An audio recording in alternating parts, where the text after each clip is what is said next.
Axiom 4 mission की कामयाब launching हो चुकी है। फॉल्कन रॉकेट ने कामयाबी के साथ खला की तरफ यानी स्पेस की तरफ उड़ान भर ली। हिंदुस्तान की तरफ से शुभांशु शुक्ला मिशन के क्रू का हिस्सा हैं। इस मिशन में कई दीगर मुल्कों की भी हिस्सेदारी है। शुभांशु शुक्ला को हर तरफ से मुबारकबादियां मिल रही हैं। उन्होंने स्पेस में पहुंचते ही मुल्क के नाम भी पैगाम भेजा। उन्होंने एक हिंदुस्तानी होने का सबूत देते हुए कहा कि मेरे कंधों पर मेरा तिरंगा मुझे बताता है कि मैं आप सबके साथ हूं। ये स्पेस नहीं है, ये स्पेस के इंसानी सफर का आगाज है। मैं चाहता हूं कि हम सब मिलकर हिंदुस्तान के इस सफर का हिस्सा बने। जय हिंद, जय भारत।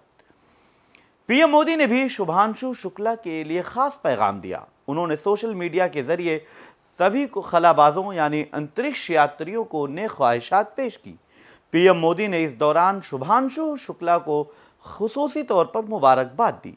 पीएम मोदी ने कहा कि हिंदुस्तानी खलाबाज ग्रुप कैप्टन शुभांशु शुक्ला बैनुल अक़वामी खलाई स्टेशन का दौरा करने वाले पहले हिंदुस्तानी बनने के रास्ते पर हैं।